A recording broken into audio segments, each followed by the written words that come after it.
Hello everyone! In this video I'll be painting the cover of my new sketchbook.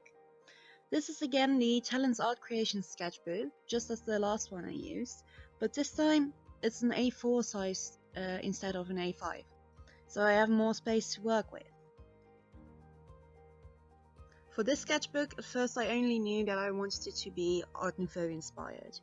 This is a style I'm really into lately, and I wanted to incorporate it in my own art.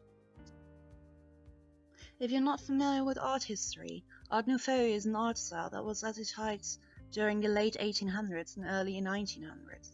It is mainly characterized by floral decorations and curved lines that fill up large open spaces.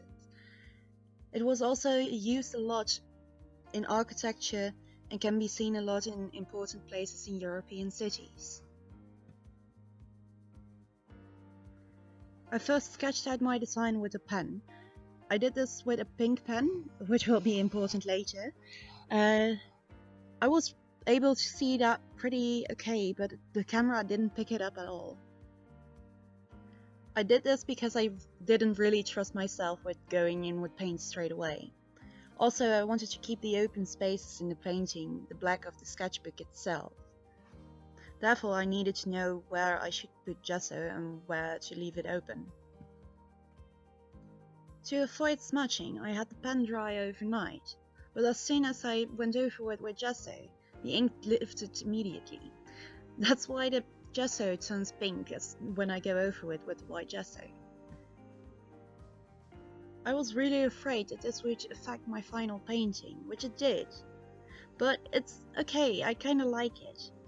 I'm really glad I used a pink pen and not a blue or a black one. That would probably not have worked as nicely as the pink worked out in the end. The gesso helps the acrylic paint to bond onto the sketchbook. I really need this since I constantly carry around my sketchbook in my bag. Also, it cuts down the amount of layers of acrylic paint that you will need to make it opaque over the black. I actually ended up going in for 2 more layers of gesso to really make it opaque and cover up as most of the pink as I could. For the foreground element, I settled on it to be a unicorn. I wanted something that people that know me would immediately recognize as being my sketchbook. I don't really know where it all started, but I always get a lot of unicorn stuff from people, and I just embrace that. I think it might have something to do with how much I love animals and fantasy. The unicorn has become something really special to me, and I now really connect to it as a symbol. I even wear a little silver unicorn charm.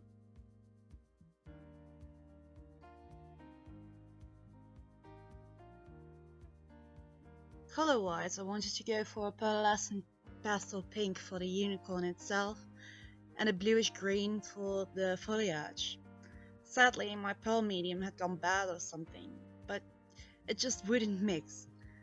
That, combined with the yellow I mixed in with the turquoise, just made my paint look like baby puke. So I scrapped the idea and just used the turquoise as it is. This does make it look less natural, but I do love the way the turquoise looks with the pink underneath, where it sometimes shines through. Painting the foliage was a long and tedious process. It isn't nearly as intricate as the reference piece I used. I toned it down quite a lot since I'm not confident in my painting with acrylics, especially in small details.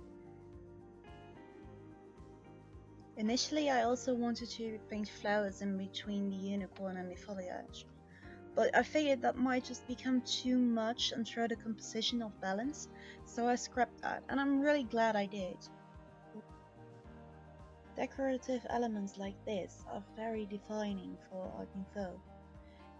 It is applied in jewelry, glass, ceramics, and most notably furniture. It was as much as an art style as a design philosophy, where the lines between decorative and functional got blurred, making beautiful things available for the public. I personally think that's a wonderful idea. Art is for everyone.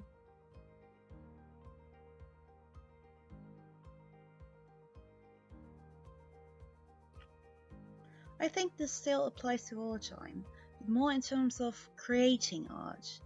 I hear people say so often I can't draw, as if it's a thing that you have to be gifted with. Yet, looking back at stuff I made 10 years ago, it's just terrible. So, if I can learn, then anyone can, right? These days, we have all the means to learn the techniques just at the tips of our fingers, but we just need to take the time, because practice makes progress. The unicorn itself I wanted to keep very simple. I thought about outlining every chunk of its head, but to be honest, I couldn't really be bothered. This painting had already taken so much more time than I actually wanted it to, and I wasn't sure on what I wanted the face to be. Initially, I wanted to keep the face white and the manes pink, but I couldn't get the face much whiter. I decided to just roll with it, paint the manes in pink that I wanted, and see what I felt about the skin after. The pink paint that I used for the manes turned out to be much more orange than I thought. I didn't mind that much because my own hair is orange, so that's a nice little link to myself again.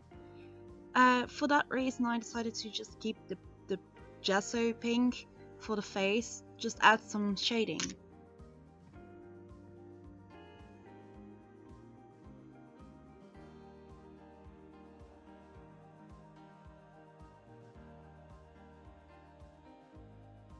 I did go back over the foliage with some turquoise and white mixed in to give it more dimension, make it more 3D, and cover up some of the bits that I found too purple. I'm really happy with how this color effect turned out. And of course I really love my pastels, so there's more of my soul showing through here. But of course I don't have one since ginger, you know. Just kidding, I love my red hair. It's another thing that makes me unique.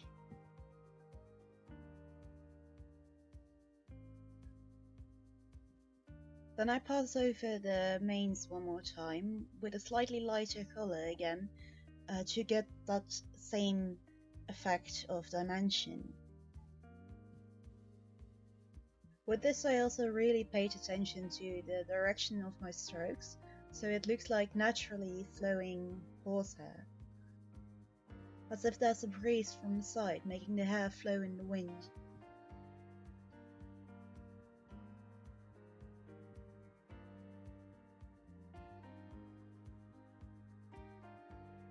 I used that same color that I used for the lighter parts of the manes for the darker parts of the face to tie in the colors together and add the shadows to the face. Defining the planes of the face with such little tonal difference is quite hard, therefore I decided to keep it a little bit more cartoony and cutesy than a real horse. Before I added the final touches to everything, I outlined it all with a golden gel pen, but my camera decided to not record that for some reason, so that's why you suddenly see the yellow change around everything. The gold didn't really pick up that well on camera either. And finally, to add a layer of protection, I went over it with a clear varnish. And that's it. If you enjoyed it, please leave a like, subscribe, and share with an art friend. Thank you, bye!